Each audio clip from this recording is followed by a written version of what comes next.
La Biblia nos muestra es que Él tiene un cuidado único con nuestras vidas. Amén. Esta mañana quisiera compartir con ustedes una palabra que ha estado, bueno, cada vez que leía la Biblia me venía esta palabra y decía, creo que es algo que podría compartir con toda la iglesia. No sé cuántas veces ustedes, hermanos, ya han leído el libro de Génesis. Y creo que todos conocemos los primeros 3 capítulos, ¿no? ¿De qué trata Génesis? Dice, en el principio creó Dios los cielos y la tierra. Y dice luego que crea al hombre, que pone al hombre en un jardín.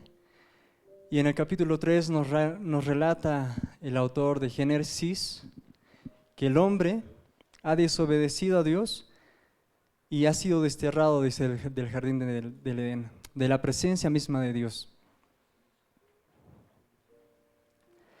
Así que quisiera que podamos empezar leyendo el capítulo 3 de Génesis, ahí donde estás, puedes abrir tu Biblia quizá.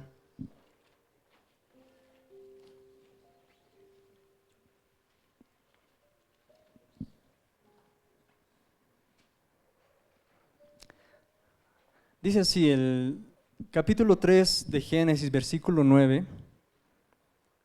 Dice, más Jehová, Dios, llamó al hombre y le dijo, ¿dónde estás tú?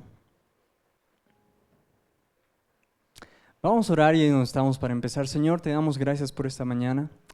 Te pido que tú puedas, Señor, abrir nuestros corazones, abrir nuestro entendimiento, que podamos, Señor, llevarnos esta mañana tu palabra para poder refrescar nuestro Espíritu Santo. Que tu Espíritu, Señor, pueda movernos, Señor, que pueda mostrarnos lo que tu palabra nos dice. Te entregamos este tiempo. Empezamos. En el nombre de Jesús. Amén. Qué interesante, ¿no, hermanos? ¿Qué es lo que dice Dios? ¿Dónde estás tú? Le pregunta Adán. Hay una canción, si me permiten citarla, es de una persona que está hablando al Señor, a Dios, y le está diciendo lo siguiente. Yo sé dónde te encuentras, sé que estás en silencio entre los árboles, y ahí es donde yo también estoy, en silencio entre los árboles. ¿Por qué no me contestas ahora que estoy aquí, en silencio entre los árboles? Cada vez que escuchaba esta canción, siempre me venía eso, ¿no? Parece que estaba relatando la historia de Job, buscando a Dios, diciendo, Señor, ¿dónde estás? ¿Y cuando generalmente nosotros nos preguntamos esto? Es cuando estamos en un momento en el que no tenemos respuesta de Dios. Parece que Él está callado, ¿no? Parece que no dice nada. Pero el tiempo después, interesantemente, explica una persona acerca de esta canción y dice, si se dan cuenta, realmente no es un hombre cantando a Dios o preguntando dónde está Dios, sino es Dios preguntando a la persona, ¿dónde estás tú? Y si lo volvemos a leer, tiene ese sentido, dice, yo sé dónde te encuentras, en silencio entre los árboles, y ahí es donde yo estoy, en silencio entre los árboles. ¿Por qué no contestas ahora que estoy aquí? En silencio entre los árboles.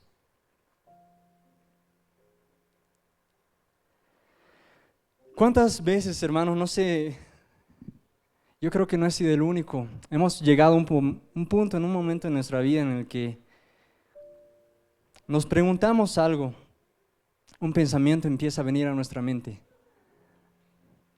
Hay un tipo específico de agotamiento que no tiene que ver con lo físico. Tal vez tú igual has experimentado esto, estabas en medio de la noche, solo, no puedes dormir. Luego de haber terminado tus actividades del día, haber terminado todos tus deberes, termina el día, pero tu mente no puede descansar.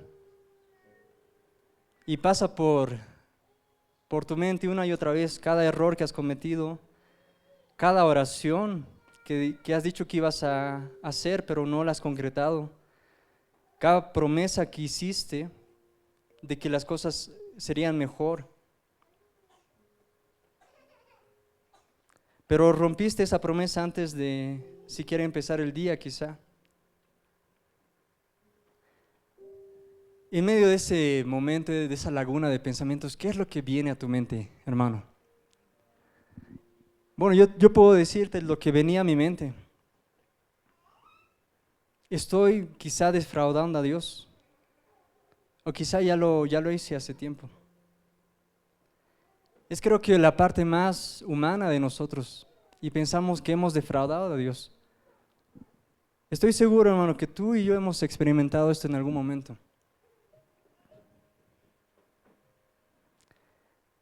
Y pensamos, no sé, yo creo que Dios ya no va a tener misericordia de mí.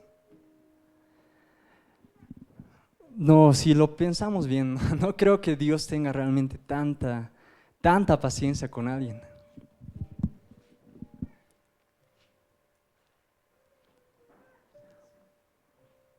Y muchas veces esto pasa porque escuchamos cierto tipo de mensajes o quizá alguien nos dice algo similar. No sé si alguna vez ustedes han escuchado esto.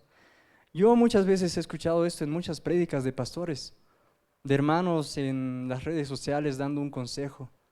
Y dice lo siguiente, ¿no? Alguien dice, el Espíritu de Dios me ha dicho, el Espíritu de Dios dice, me ha dicho que la mitad de su iglesia no está lista para cuando Él vuelva, cuando Cristo venga. Alguien más dice, si de verdad hubieras recibido a Jesús, no deberías de tener una vida que muestre lo que Él no desea. Debes romper con todo en tu vida que clave los clavos en sus manos. Tal vez alguien más has escuchado y ha dicho, ¿estás seguro que de verdad entregaste tu vida a Jesús?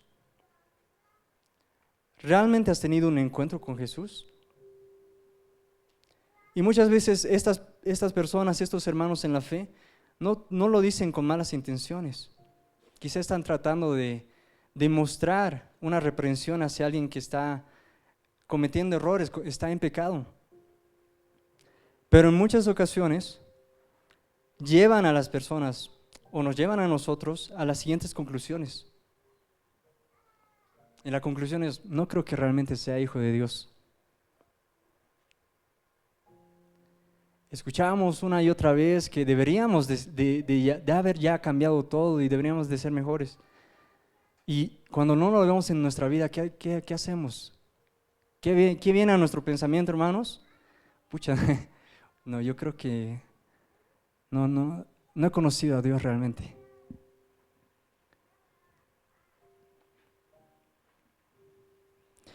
¿Y saben por qué pasa esto, hermanos? ¿Cuál es la razón?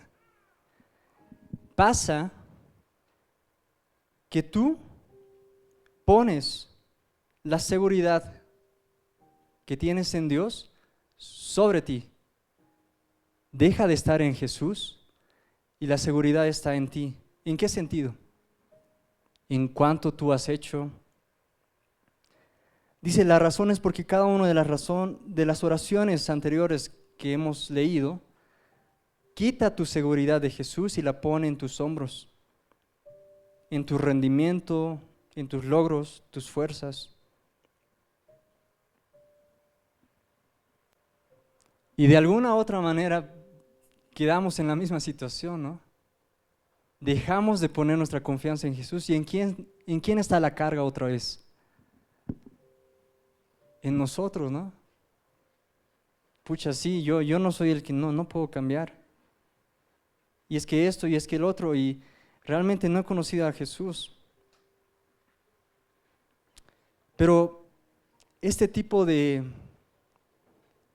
oraciones, hermanos, este tipo de palabras que podemos escuchar, nos lleva a la incertidumbre y eso no es lo que Dios hace. Este tipo de pensamiento te deja en incertidumbre y en confusión. Y eso va a hacer que nunca puedas resolver el dilema, el problema que tengas ahí. Pero aquí está la diferencia, hermanos. Cuando el Espíritu Santo es el que toca esa convicción, cuando tú sabes que es el Espíritu Santo el que está haciendo esto en tu vida, dice, es específica, no es vaga, no te lleva a confusión ni incertidumbre, siempre te lleva hacia Él. ¿Hacia quién? Hacia Cristo. Hermanos, si tus pensamientos te están diciendo que no eres lo suficientemente bueno, que deberías de ocultarte de Dios porque al final no eres digno, no es el Espíritu Santo, hermanos. Porque el Espíritu Santo te convence para ir hacia Él, para ir hacia Cristo. Si tú tienes estos pensamientos en tu mente, vamos a empezar a desarrollar, porque la historia de la Biblia empieza de esta manera, hermanos.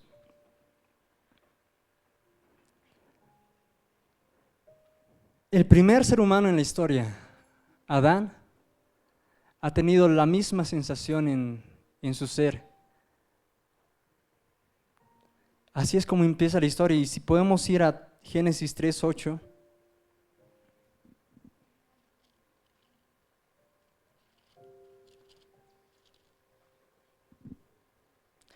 Dice así, pueden leerlo conmigo.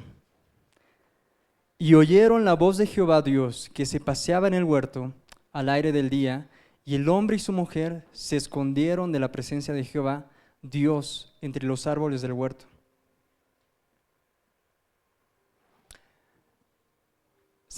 Si ponemos atención a lo que está diciendo la Biblia, hermanos, estamos viendo que la primera reacción de los seres humanos, la primera reacción de nosotros, cuando fallamos a Dios, ¿cuál es?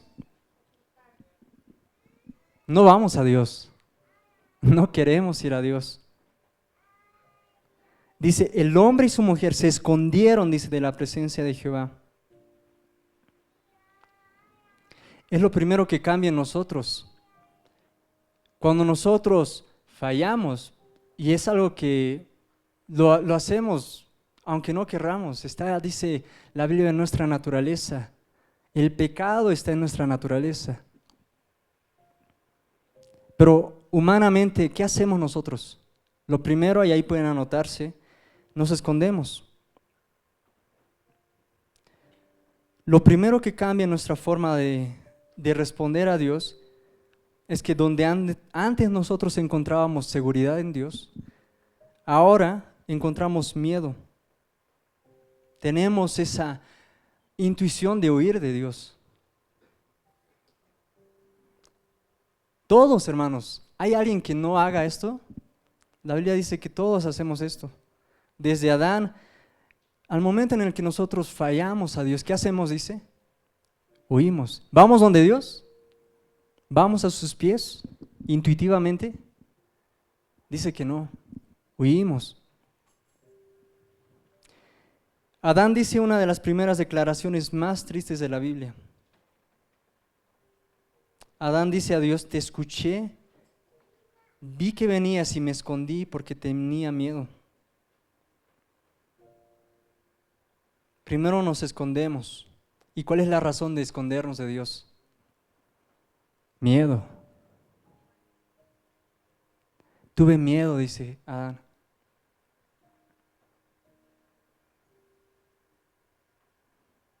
Hay varios tipos de miedo, no sé cuántos tienen miedo a las arañas, hermanos.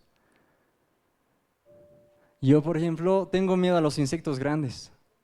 Si un insecto es más grande que mi pulgar, ya como que algo pasa por mi todo sistema nervioso, no puedo hacer otra cosa más que querer evitar eso. Todos tenemos diferentes tipos de miedo, no sé, se les conoce como fobias, ¿no? Hay gente que tiene miedo a las alturas, no puede estar en lugares altos. Hay gente que tiene miedo a estar encerrados. Si están en un lugar muy cerrado, se se descompensan, pueden hasta desmayarse. Pero ese es el miedo que tenía Adán, un miedo hacia algo. No. Si se dan cuenta, hermanos, no es un miedo a la muerte, no es un miedo a una animal, no es miedo a la oscuridad, nada de eso. Es miedo hacia Dios después de haber pecado. Es el mismo temor, es el mismo miedo que tenemos tú y yo cuando sentimos que hemos fallado a Dios, hermanos.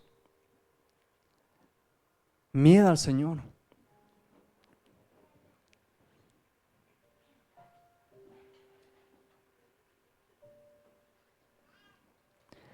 Y esta es la realidad que tenemos que entender, hermanos. El miedo nos aleja de Dios. Si tú vives tu vida por miedo, no vas a poder estar cerca del Señor. Hay gente que viene a la iglesia que hace todo lo que nosotros hacemos, pero lo hace por miedo. ¿Por miedo a qué? Miedo al juicio de Dios, miedo al infierno. Hay gente que lo hace por miedo a su pastor quizá. Miedo por qué dirán las personas si no voy al culto. Miedo a, no sé, a cómo me van a ver.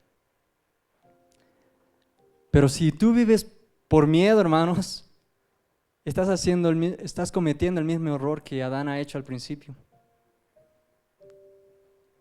Esto no te está acercando a Dios de ninguna manera. Si, como hemos dicho al principio, has escuchado alguna declaración y lo primero que viene a ti es miedo, esto no te acerca a Dios, sino te aleja de Él. ¿Qué es lo que hacemos? ¿Qué es lo que ha hecho Adán en esta historia? Si volvemos un versículo antes, Génesis 3:7, dice así: entonces fueron abiertos los ojos de ambos y conocieron que estaban desnudos. Entonces cosieron hojas de higuera y se hicieron delantales. ¿Qué había pasado con Adán y Eva? Eva le da el fruto a Adán. Adán come del fruto. Se dan cuenta, dice, que estaban desnudos. ¿Qué significa estar desnudos? Va más allá de una desnudez física. Muchos teólogos muestran que la desnudez se refleja en dejar de tener la gloria de Dios reflejada en ellos. Muchos representan que ellos estaban vestidos ¿de qué? De gloria. Ellos dicen que estaban encargados de toda la creación. Dios los había vestido, dice, de gloria, de su gloria, para estar en su presencia. Y en el momento en el que desobedecen, ¿qué pasa? Quedan expuestos. Y esa es la segunda parte de la desnudez. La desnudez en la Biblia, hermanos, representa vergüenza.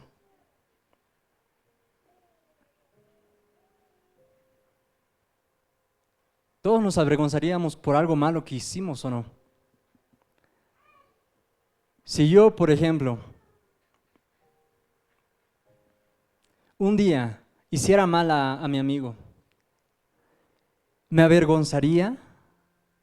Bueno, si tengo un corazón que ama a mi amigo, sí, ¿no? Me sentiría mal por lo que le he hecho. Imaginemos que aquí está Henry. Yo le estafo a Henry, sabiendo que le estoy estafando.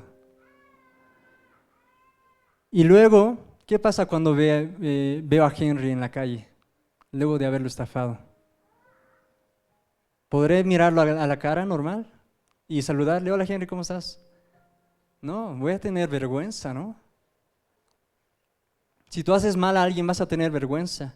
Y la desnudez en la Biblia está hablando de vergüenza. ¿Qué es lo que hacen ellos para cubrir su vergüenza?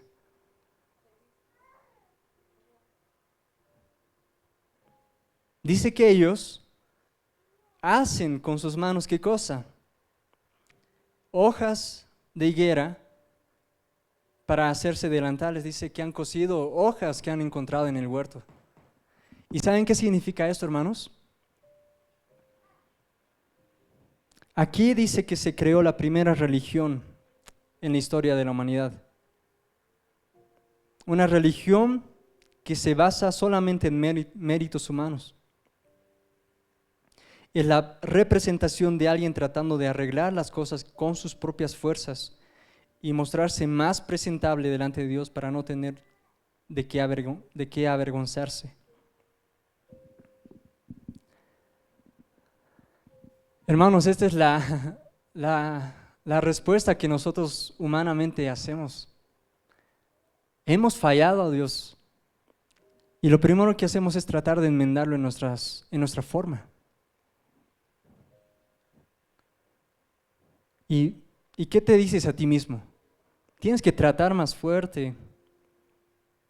Tienes que tratar de tener más santidad y así tal vez Dios te acepte. Y es lo que nosotros hacemos, ¿o no? Queremos enmendar las cosas a nuestra manera. Adán y Eva han tratado de enmendar las cosas a su manera. Han cosido para ellos hojas de higuera para hacerse delantales, dice. ¿Y cuántos de nosotros no hacemos eso en algún momento?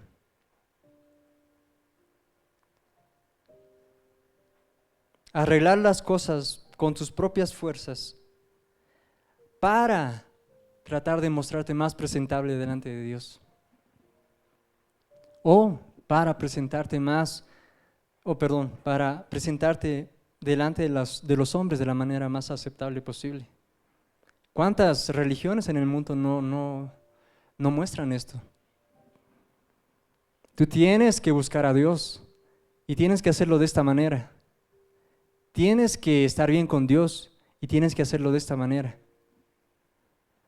Pero ¿qué dice el cristianismo, hermanos? Dice, no es el hombre buscando a Dios, no es el hombre tratando de llegar a Dios, sino dice que es Dios viniendo hacia el hombre. Hay una gran diferencia, ¿no creen, hermanos? Esta es la verdad del Evangelio. Pero lo que hacemos nunca va a ser suficiente. Por mucho que tú trates de enmendar las cosas, por mucho de que tú trates de que las cosas sean como antes, por mucho de que tú trates de, no sé, pagar por tus pecados, nunca va a ser suficiente. Porque ¿qué ha pasado con las hojas que se han puesto Adán y Eva? Eran de higuera. Eran hojas que con el tiempo, ¿qué iba a pasar? Se iban a secar, se iban a romper y hubiesen tenido que hacer otro para cubrirse otra vez. Y se rompía y tenían que hacer otro. Y así son, dice la Biblia, nuestras acciones para tratar de agradar a Dios. Por mucho que lo intentemos, nosotros no podemos arreglar algo como lo son nuestra relación con Dios, nuestra culpa. No es algo que simplemente podamos nosotros arreglar. Porque ¿qué es lo que Dios hace?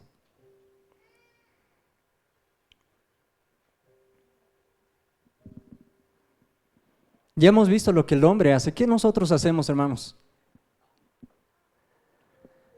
Tratamos de enmendar las cosas a nuestra manera, pero lo que Dios hace es bien diferente. Dios podría haber empezado la declaración hacia el hombre. Hubiese empezado a dictar la sentencia de la desobediencia. Dios ya sabía que el hombre había desobedecido. Dios ya sabía que Adán y Eva ya habían comido del fruto. Y en vez de primero dar la justicia que se merecían ellos, ¿qué es lo que hace Dios? ¿Recuerdan? Hace una pregunta. Y la pregunta es, ¿dónde estás?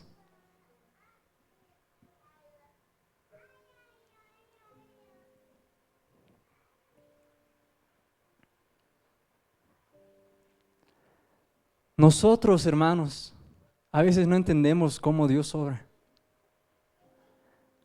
A veces pensamos que Dios es un Dios, algunos tienen la concepción de que Dios es un Dios con bata blanca, con barba larga, que está en su trono viendo quién se porta mal para castigarle. Pero la Biblia nos muestra que Dios, sabiendo cómo el hombre había desobedecido, no viene primero el juicio. ¿Qué es lo que primero viene, dice Dios? La gracia. ¿Dónde estás?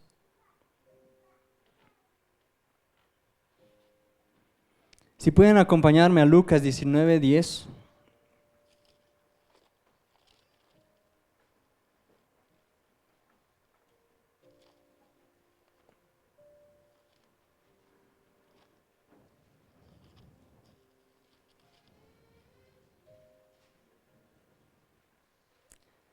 Jesús está hablando a Zaqueo y le dice en el capítulo 9, versículo 10, porque el Hijo del Hombre vino a buscar y a salvar lo que se había perdido.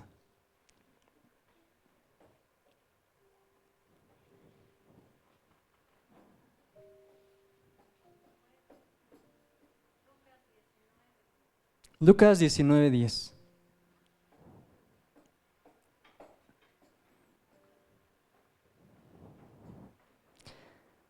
Hay dos cosas que hace Dios con Adán. La primera es buscarlo. Pero no solo está buscando al hombre, porque una vez que encuentra a Adán, ¿qué es lo que hace? Volvamos a Génesis 3, versículo 21.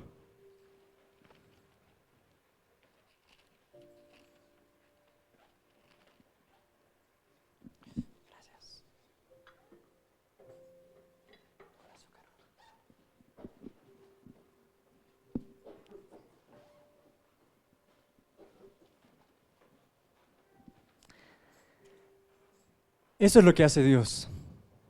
Y si pueden leer conmigo, Génesis 3:21 dice, y Jehová Dios hizo al hombre y a su mujer túnicas de pieles y los vistió.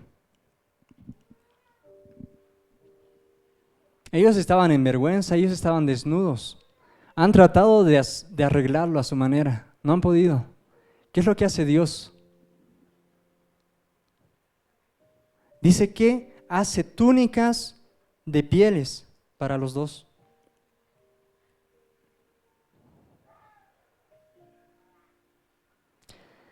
Esto no es algo de poca significancia. Si ponemos atención, hermanos, a lo que está diciendo, esta es la primera muerte registrada en la Biblia. ¿Y quién es el que muere? No es el pecador, no es Adán. Quien muere es un sustituto que derramó su sangre y por quien el hombre fue cubierto de su desnudez y vergüenza, de una manera que él mismo no pudo hacer con las hojas que consiguió. La primera muerte registrada en la Biblia dice, en sustitución del hombre, porque ¿quién tenía que morir? Dios lo dijo claro. De cierto te digo que en el momento en el que tú comas de este fruto, vas a morir.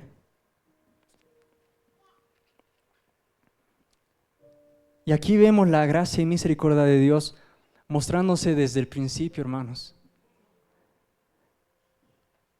Que cuando nosotros hemos fallado, ¿qué es lo que ha hecho Dios?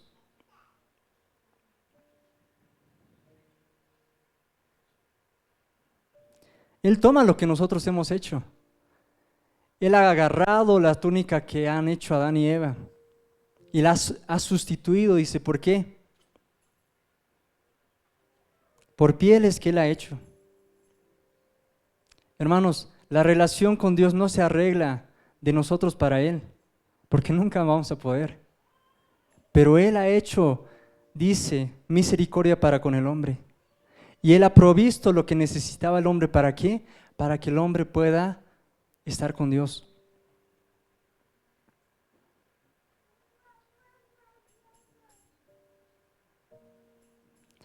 Nos cubre, hermanos, con su sangre de una manera que nosotros no podemos hacerla.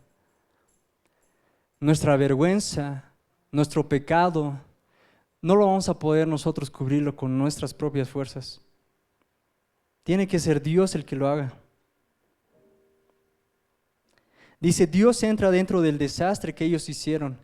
Toma la cosa endeble que cosieron ellos mismos y lo reemplaza con una cobertura que costó una vida. Las hojas, ¿qué representaban las hojas? Es lo que el hombre podía hacer. Es lo que tú podías hacer, hermano. Es lo que yo podía hacer. Pero las túnicas, ¿qué eran? Eran un regalo de Dios. Y esa es la realidad que encontramos en la Biblia desde el principio. Dios les da un regalo al hombre antes de siquiera desterrarlos del jardín. Dios les obsequia vestimenta antes de que ellos fueran desterrados del jardín. Y esto, hermanos, muestra una cosa que nosotros podemos olvidar en muchos momentos. Dios es rico en misericordia, dice. En Salmos nos dice, alaben al Señor, ¿por qué? Porque es grande su misericordia, dice. Esa palabra misericordia tiene que ver con un amor paciente, porque Dios tiene un amor paciente, dice. Un amor que espera. Él es rico en misericordia.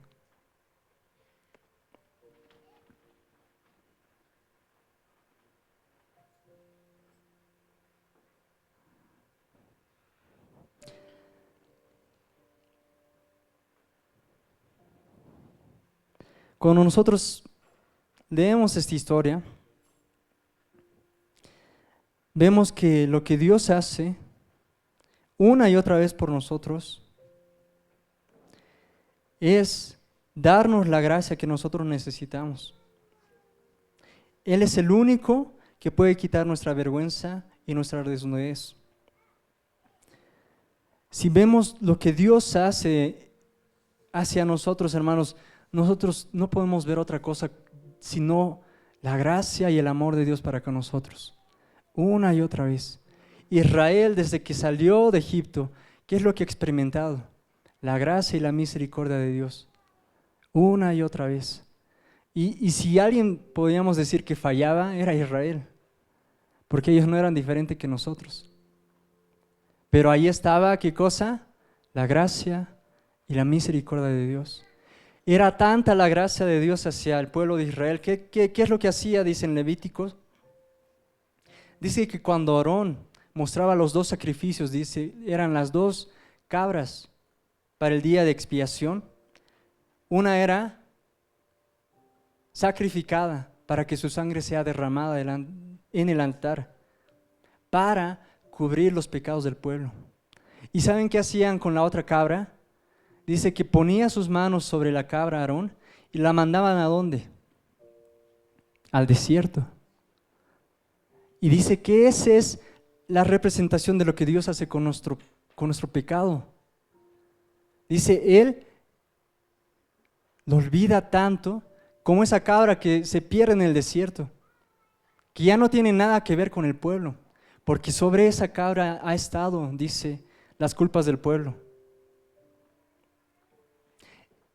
Hermanos, si hay algo que nosotros tenemos que entender de la Biblia, es que todo lo que Dios hace, lo hace para traernos a Él.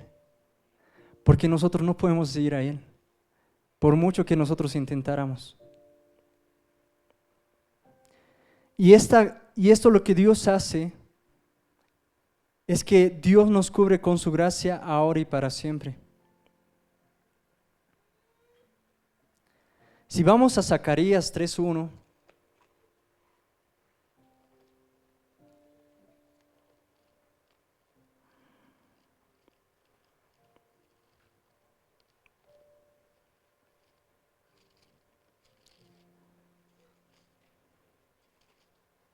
y lo pueden leer conmigo, dice así: me mostró al sumo sacerdote Josué, dice Zacarías, el cual estaba delante del ángel de Jehová, y Satanás estaba a su mano derecha para acusarle.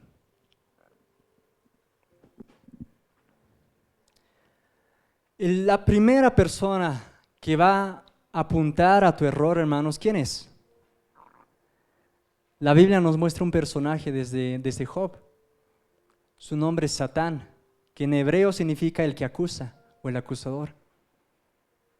La primera persona que va a ir delante de Dios va a pararse delante de ti para acusarte, Satanás.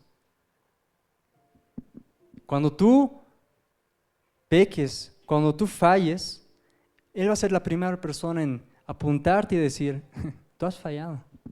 ¿Qué estás hablando? ¿Cómo vas a buscar gracia en Dios? Tú eres el que ha fallado.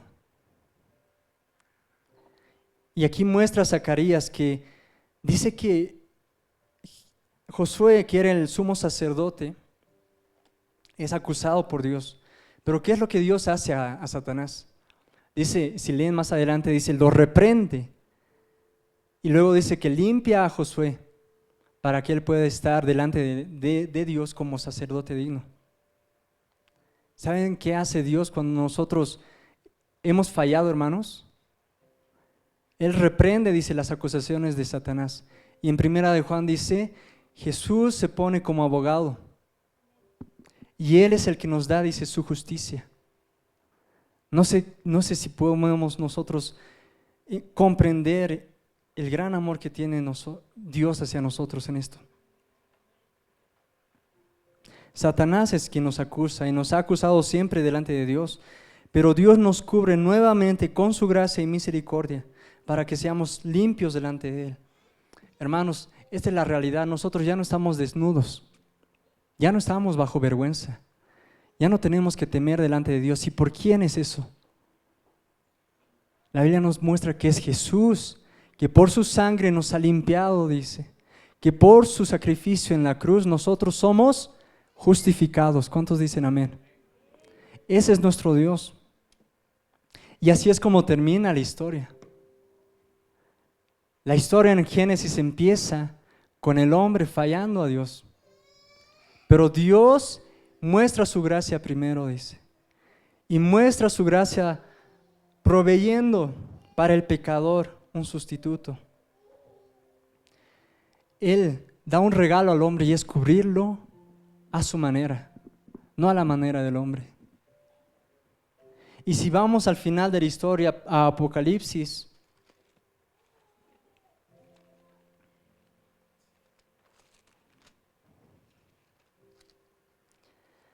el libro de Apocalipsis, capítulo 19, versículos 7 y 8.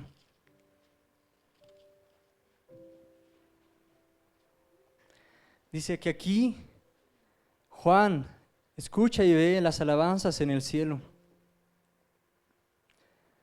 de una gran multitud, dice, y el versículo 7 dice, la gran multitud dice, gocémonos y alegrémonos y démosle gloria, porque han llegado las bodas del Cordero y su esposa se ha preparado. ¿Qué dice el 8? Y a ella se le ha concedido que se vista de lino fino, limpio y resplandeciente, porque el lino fino es las acciones justas de los santos. ¿Cuántos dicen amén, hermanos? ¿Quién ha vestido a su novia, dice? Su esposo. ¿La ha vestido con qué? Con lino fino, limpio y resplandeciente. Hermanos, Adán y Eva han sido cubiertos por un sustituto que Dios había sacrificado para cubrir su vergüenza. Pero al final de la historia, a todos los que hemos creído en su nombre y lo hemos aceptado como Señor y Salvador, somos parte de su cuerpo. Somos nosotros la novia que Él está viniendo un día a buscar. ¿Cómo nos cubre? Dice Cristo, hermanos. Ya no es simplemente una prenda. No es una prenda simple. Imagínense la tela más fina. Esa es la tela que Dios usa para cubrirnos.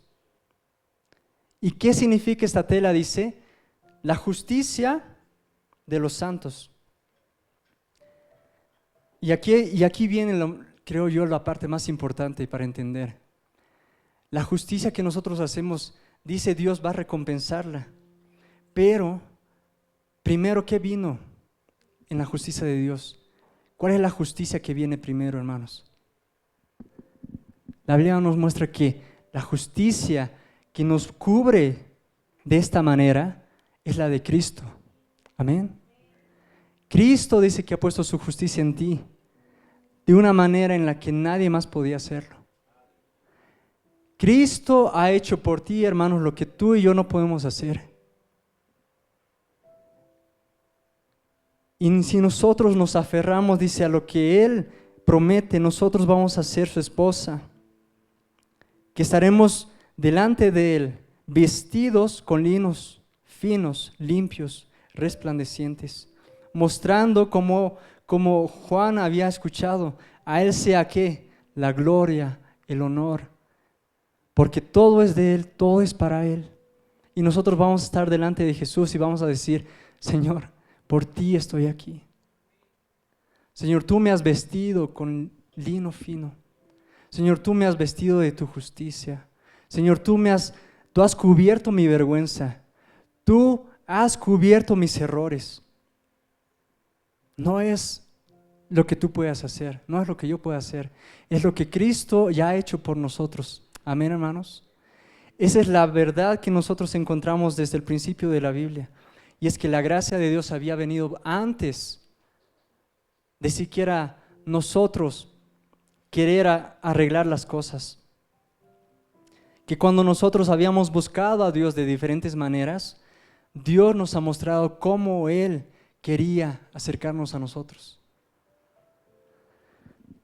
Y esta es la realidad, hermanos, que nosotros muchas veces podemos olvidar. Y por eso, como al principio decía, podemos encontrar nuestra vida lejos de Dios, pensando que Dios ya no puede perdonarnos, pensando que cuando ya le hemos fallado a Dios, no creo que Dios nos perdone una vez más. Pero la verdad que la Biblia nos muestra es que el amor de Dios es para con nosotros para siempre. Amén, hermanos. Romanos 8 nos muestra y dice, ¿quién es el que acusará a los elegidos de Dios? Cristo es el que los justifica. Amén. ¿Qué nos podrá apartar del amor de Dios? ¿Qué podrá ir a apartarnos, hermanos? Hambre, dificultades, aflicciones, lo pasado, lo que venga, los principados, las potestades. Dicen nada, ni en el cielo, ni en la tierra, ni debajo de la tierra. No hay cosa alguna creada que pueda separarnos ¿de qué? Del amor de Dios que es en Cristo Jesús nuestro Señor. Amén, hermanos. ¿Por qué no nos ponemos de pie ahí donde estamos?